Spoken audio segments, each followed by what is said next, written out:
Hello everyone, আমি সুজয়া। আমার একটি নতুন ব্লগে আপনাদের অনেক স্বাগত। আজ আমরা চলে এসেছি আপারকোট ফোর্টে, যেটি গুজরাটের জুনাগড় শহরে অবস্থিত। ফোর্টে ঢুকতেই প্রথমে তো টিকিট কাটতে হবে। তা আমাদের টিকিট পড়লো বড়দের পার হেড 100 টাকা, আর ছোটদের যারা 12 বছরের নিচে তাদের পড়লো 50 টাকা। তাই এখানে ম্যাপ দেখে ঘুরে নেবার জন্য ম্যাপটি একটু ফটো তুলে নিলাম। চলুন তাহলে ভেতরে যাওয়া যাক। এই ফোর্টটি কিন্তু বেশ পুরনো ফোর্ট। মনে করা হয় মৌর্য সাম্রাজ্যে নাকি ফোর্টটি তৈরি করা হয়েছিল।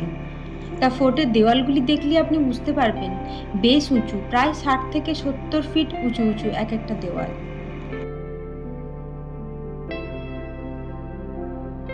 আমার ভিডিও যদি আপনাদের ভালো লেগে থাকে তাহলে লাইক আর শেয়ার করতে ভুলবেন না কিন্তু। আর যারা আমার ভিডিও ফলো করছেন কিন্তু এখনও সাবস্ক্রাইব করেননি, তারা অবশ্যই সাবস্ক্রাইব করে দেবেন।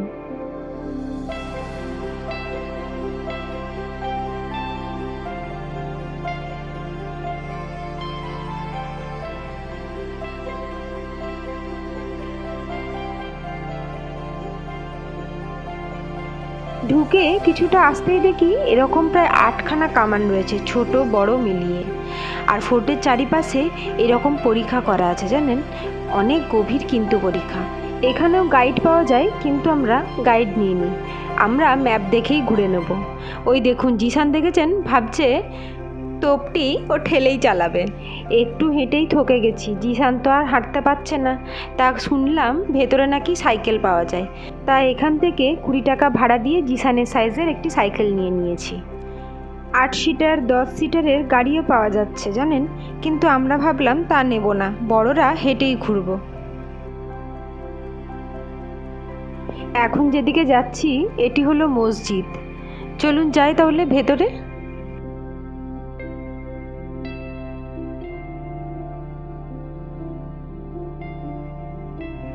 আর ওই দেখুন জিসান কি সাইকেল চালাবে, চালাচ্ছে ওর বাবা। জিসান দৌড়াচ্ছে পেছন পেছন।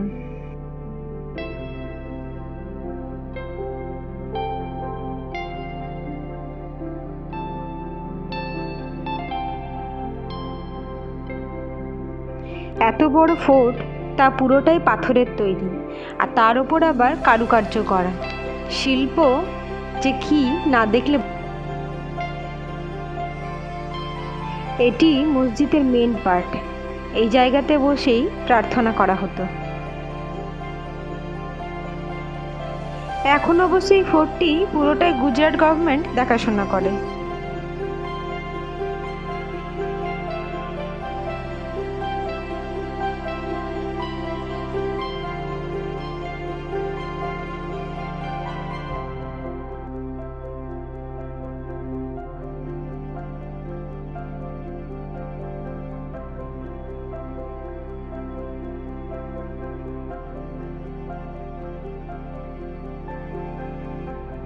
মসজিদের ওপরেও যাওয়া যায়, চলুন দেখে আসি তো মসজিদের ওপরের দিকে কি দেখা যায়।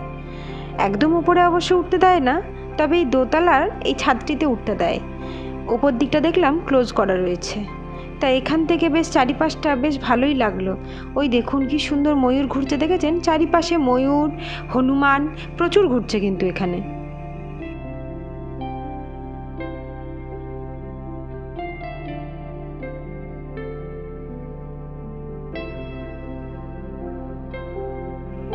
এখন ফোর্টের যে জায়গাটি দেখছি এটি হলো সবজি সংরক্ষণ করে রাখতো।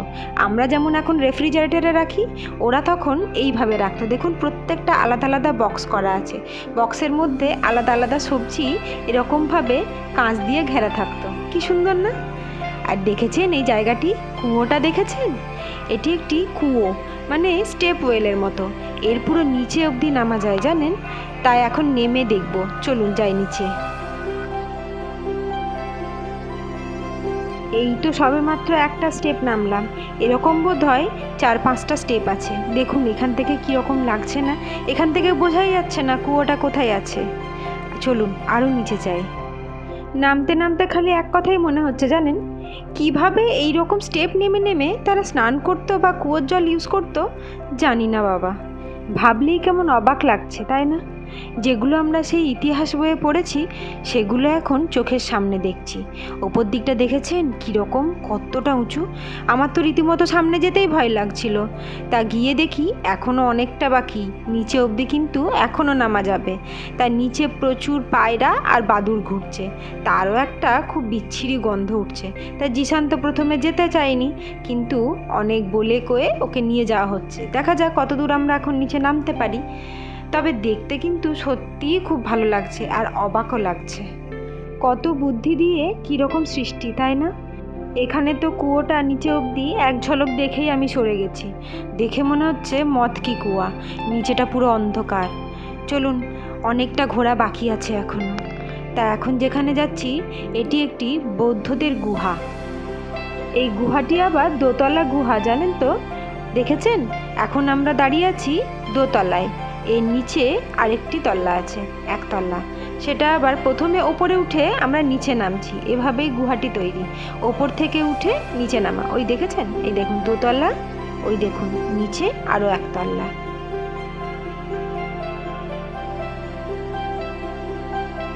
আমার সঙ্গে ঘুরতে আপনাদের কেমন লাগছে তা কমেন্টে কিন্তু অবশ্যই জানাবেন। তাছাড়া আমি বুঝবো কী করে আপনাদের কেমন লাগছে, ভালো না মন্দ।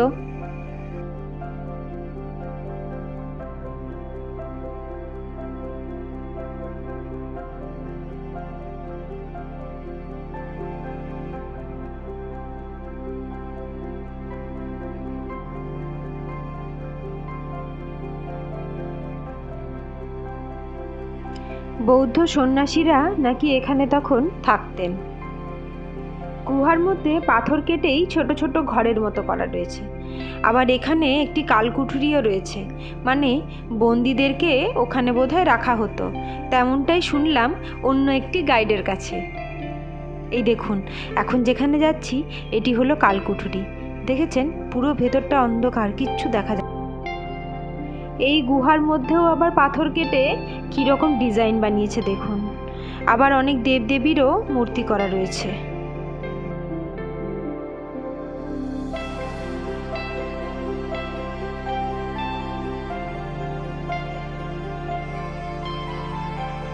চলুন এখান থেকে তাহলে এবার বেরিয়ে পড়ি। গরমটাও বেশ আছে আর রোদটাও দারুণ লাগছে। তা ভাবলাম মেন জায়গাগুলো ঘুরেই বেরিয়ে পড়ব। ম্যাপ তো দেখে নিয়েছি, আর এখন দেখার রয়েছে আর দু একটি জায়গা দেখার রয়েছে। এখন যে জায়গাটিতে আছি ফোর্টের, এটিও একটি স্টেপওয়েল। তবে আমার কিন্তু দেখে তা মনে হলো না, মনে হলো যেন মতকি কুয়া। দেখেছেন কত স্টেপ আর কতটা নিচে নামছি আমরা। পাথরগুলো শুধু একবার দেখুন কীরকমভাবে কাটিং করেছে। বাপরে, উঁচু দেখেছেন? এর মধ্যে যদি কেউ আটকেও পড়ে যায় তা কেউ বাঁচাতে আসবে না বোধহয়। আমি তো রীতিমতো এর সামনে যেতে ভয় পাচ্ছিলাম। তা প্রণব বলল, একবার গিয়ে অন্তত দেখে আয়। সত্যিই তো, যখন এত দূর এসেছি তা একবার না দেখলে মনে হয় যেন অদেখা রয়ে যাবে। তা দেখুন, নিচে অবধি তাকাতেই যেন ভয় লাগছে, পুরো অন্ধকার। মনে হচ্ছে যেন এখানে রাজা রীতিমতো মেরে টেরে ফেলে দিয়ে যেত। তা ভয়ে আমার সামনে যেতে একদম গা শিউরে উঠছিল। তা চলুন এখান থেকে ঝটপট করে বেরিয়ে যাই। জিশান তো এখানে ঢোকেনি। জিশান সাইকেলটা এবারে জমা দিয়ে আমরা বেরিয়ে পড়ব। আজ তাহলে ভিডিওটি এ পর্যন্তই থাক। আপনাদের সঙ্গে দেখা হবে আবার একটি নতুন ভিডিওতে। টাটা।